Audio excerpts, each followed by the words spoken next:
I'm only able to do this because of something sad that happened 3 years ago. Welcome to our channel. In the world of country music, where dreams and reality meet, there is a star whose name is unforgettable: Vince Gill. He has won 22 Grammy Awards and had more than 65 songs on the Billboard Hot Country Songs chart. But behind those bright lights of fame lies a story full of tragedy and drama. Did anyone know that beneath the hits that won our hearts, Vince faced fierce?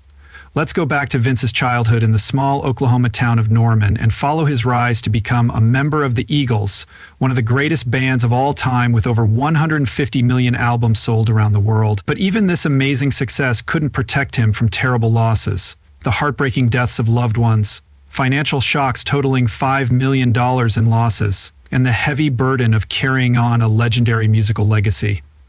His life became a tragic saga. Why did Vince Gill break his silence and talk about the wounds that had been bothering him for so long? Join us as we uncover this captivating story where triumph and suffering intertwine to reveal a portrait of strength and emotion in one of the greatest musicians of our time. Early life in a small town called Norman, Oklahoma, where music seemed to flow like a river through every street corner. Vince Gill was born on April 12, 1957, the youngest of 3 children, to Jennifer and Stan Gill. J. Stanley Gill, Vince's father, was both a lawyer and a passionate musician who often strung his guitar and banjo in the evenings. Stan didn't just teach Vince how to play those instruments, he also instilled in him a deep love for music from a young age. Vince's mother, Jennifer, was also very important to the family's musical roots. She sang and played the harmonica, making beautiful melodies that the Gill family would gather around to listen to. On the radio, Vince heard opera, rock and roll, and other types of music. His parents also loved golf, which Vince would later take up as a hobby. When he was 5 years old, Vince started playing a guitar that belonged to his grandmother and learned how to strum Old Shep. 3 years later, he and his half-brother Bob performed Long Tall Texan by the Beach Boys on a local radio show, making memories that they will always cherish. Vince took guitar lessons from a local musician named J. Julian Akins, which sparked his love of music even more.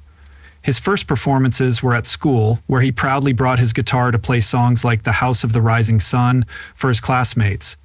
Even as a child, Vince worked hard to learn many instruments, such as the doo-fiddle, banjo, mandolin, and bass guitar. When he was a teenager, Vince was nervous about going on stage for the first time because of the bright lights and the attention of hundreds of people. Vince Gill's musical career began with promising first steps when he joined a bluegrass band called Mountain Smoke. Growing up in a musical family, his fears seemed to melt away as soon as the music started. "I was shaking, but the music got me through it all," Vince once said. Those simple yet profound moments were where a dream began to take shape in the heart of a young boy, setting him on a path of emotion and promise that would one day make Vince a shining star in the world of music. In the early 1970s, Vince became friends with the son of one of his father's friends who also liked bluegrass music and played the mandolin. Vince was not only a young man full of passion, but also a talented musician ready to take on any challenge. Mountain Smoke gave Vince a chance to show off his skills by combining traditional bluegrass sounds with modern elements, which helped him improve his musical skills quickly. Playing at local events made Vince a well-known name over time. Within the music-loving community, each performance was a valuable lesson that not only helped him improve his playing, but also helped him connect with other musicians. In fact, Mountain Smoke opened for the hard rock band Kiss. However, not every gig went smoothly. During one performance, the crowd became hostile, yelling and throwing things at the stage. Vince, ever the brave character, responded by telling the crowd to "fuck off" and walking off stage, a memorable moment in his career.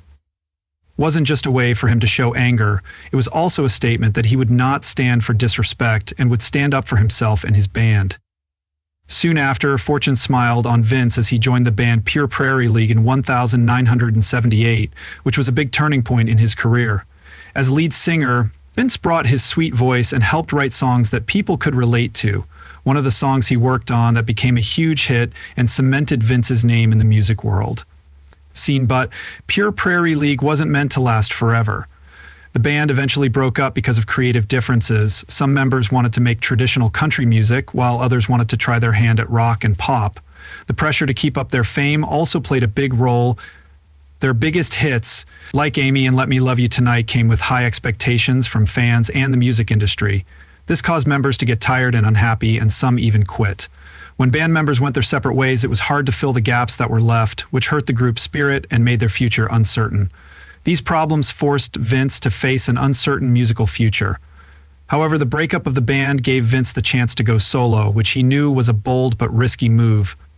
He knew that going solo would mean navigating the music world alone, facing more problems than ever before. The early days weren't easy. Vince had to find his own style and make a name for himself in an intense period. Even though he had problems, Vince Gill's strong will and intense passion kept him going. He kept working hard to practice and write songs, ready for whatever lay ahead. Even though his solo career didn't get off to a good start, those problems built a strong foundation that would later support a brilliant future in music. The 1990s were a golden age in Vince Gill's music career, as he became one of the best voices in country music, with a string of cemented his place in the hearts of his fans, with hits like I Still Believe in You and Don't Let Our Love Start Slipping Away. His contributions were recognized with 22 Grammy Awards, making him one of the most successful male solo artists in the history of these prestigious honors.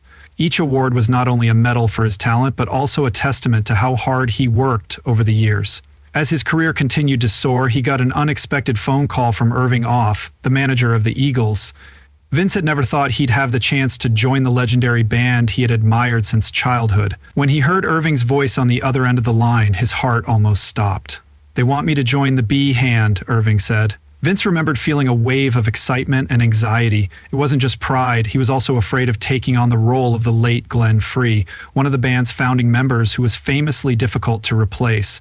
There was a lot of pressure to live up to a legend's legacy. Fans had been waiting decades for Vince to join the Eagles, but he soon realized that his job wasn't just to replace Glenn, but to honor his legacy. He knew that to do this, he had to find his own voice while blending his unique style with the band's signature sound. "I can't be Glenn Frey, but I can honor him by being true to myself," Vince said. "Through perseverance and unwavering dedication, I gradually carved out my place in the band, delivering familiar melodies while also, more than just hits and awards, have marked Vince Gill's life. It's been a journey full of highs and lows, where light and shadow have always been intertwined. Each note from his guitar tells a story of both success and deep pain that has shaped the man we see today." The saddest event in Vince's life was the death of his brother Bob, with whom he shared many happy childhood memories. Bob was more than just an older brother. He was also a kindred spirit who got Vince interested in music. They had fun together, practicing their instruments and playing small gigs at local events. But on that fateful night, Bob died in a terrible car accident. He was only 22 years old and was on a trip with friends. Bob's death left a void in Vince's heart that could never be filled. "Bob was the first person who showed me what music was," Vince said, his voice choked with emotion. Bob's death was more than just a shock. It opened a deep wound in Vince's heart, making him a better person. Vince felt like he had lost a part of himself after his brother died, and that pain drove him to find comfort in music. The song "Go Rest High on That Mountain," which he wrote after Bob's death, was more than just a song. It was a heartfelt tribute to his brother and all those who had died too soon. "I wrote that song from my own grief, from the sorrow of loss," he said. The lyrics resonated with millions, but behind them were tears and the private anguish of a grieving brother in foot. Even though Vince had been successful for years, he had a lot of financial problems. He tried to secure his financial future by investing in the stock market, but life had other plans. In 2021, he put $500,000 into Blue Sky Tech, only to see it disappear in a financial storm. Not deterred, he put another $700,000 into Green Energy Solutions, only to lose $400,000 due to problems with the supply chain and legal issues. His heartbreak continued when he put $600,000 into crypto trade and lost another $300,000 in a market crash, downturn. The worst loss, though, was when he put $1 million into SeaWorld Entertainment and saw $900,000 disappear. Those numbers are insane. Vince talked about his financial problems, saying that worrying about his future finances added to the stress of an already difficult life. In addition to emotional pain, Vince also had big money problems. After years of success, he went into the stock market to secure his future finances, but life had other plans. In 2021, Vince invested $500,000 into Blue Sky Tech, only to see it disappear in a financial storm. Undeterred, he put another $700,000 into green energy solutions, only to lose $400,000 due to problems with the supply chain and legal issues. The heartbreak continued when he put $600,000 into crypto trade and lost another $300,000 in a market downturn. The worst loss, though, was when he put $1 million into Cyworld Entertainment, only to see $900,000 disappear. "Those numbers are crazy," Vince said about his financial troubles and worry about his future. He felt a lot of stress about the future, which made an already living a difficult life together. They have been through many difficult times. One of the scariest was Amy's bicycle accident in July 2022. Vince was filled with worry as he saw his wife hurt and in need of care. "I prayed every day for her recovery," he said.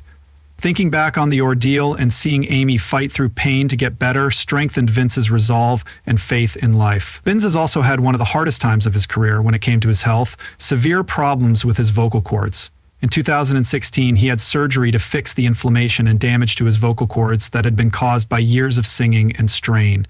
The surgery was a big step forward in his vocal recovery, and he had to rest and go through intensive therapy to fully heal his voice. It was a hard time, but Vince showed amazing strength by focusing on recovery and working with musicians to regain his voice legacy and influence throughout his musical journey.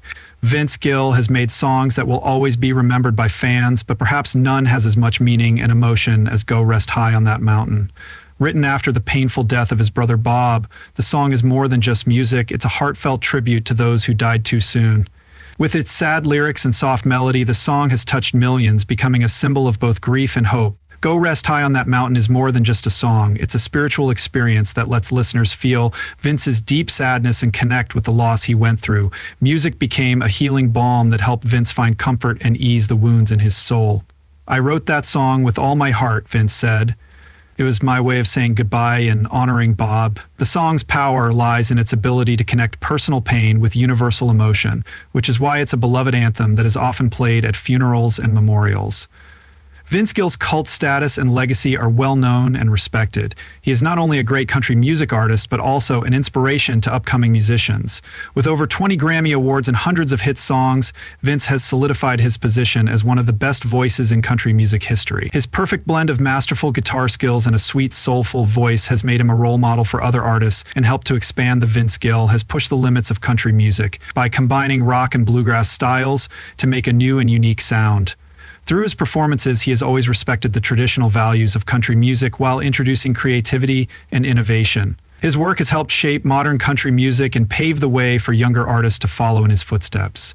Vince Gill's influence doesn't stop at music. He has also been involved in charity work and community efforts, showing that an artist should be socially responsible. Through these projects, Vince has shown that music has the power to change people's lives and give them hope. His legacy shows that music can be used not only as a form of entertainment, but also to bring people together, lift people up, and offer comfort during life's hardest times. Today, Vince Gill has a busy and varied music career that solidifies his place in the country music scene. In July 2024, he and his wife Amy Grant released a new Christmas album called "When I Was Young." Think of Christmas as an album with 9 previously released songs and 2 new recordings, including the duet "Till the Season Comes Round Again," which came out on September 13th, 2024. The album is available on digital platforms and CD, bringing the warmth of the holiday season to fans. In addition to his other musical projects, Vince worked with artist Julian Sorelli on the song "I'll Get Over You," which came out in September 13th, 2024. The two became friends through charity golf events in Tennessee, and the song has been played at getting a lot of attention from both fans and critics. Vince Gill and Amy Grant have announced a series of 12 concerts at the Ryman Auditorium in Nashville from November 29th to December 21st, 2024. This special event promises to provide intimate and heartfelt musical experiences for audiences. Beyond music, Vince Gill is known for his generous heart and regularly taking part in charitable activities. He started the VinPro Celebrity Golf Invitational, an annual charity golf event that raises money for good causes, Tennessee's PRS Children's Golf Program. Vince also puts on charity concerts to support groups that help the homeless and protect animals. His combination of musical talent and kindness has made Vince not only a great artist, but also a role model who makes a positive difference in the community. Vince Gill currently lives in Nashville, Tennessee with his wife Amy Grant and their daughter Karina. Nashville is not only their home, but also the heart of their family. According to various sources, Vince Gill's net worth is around $30 million.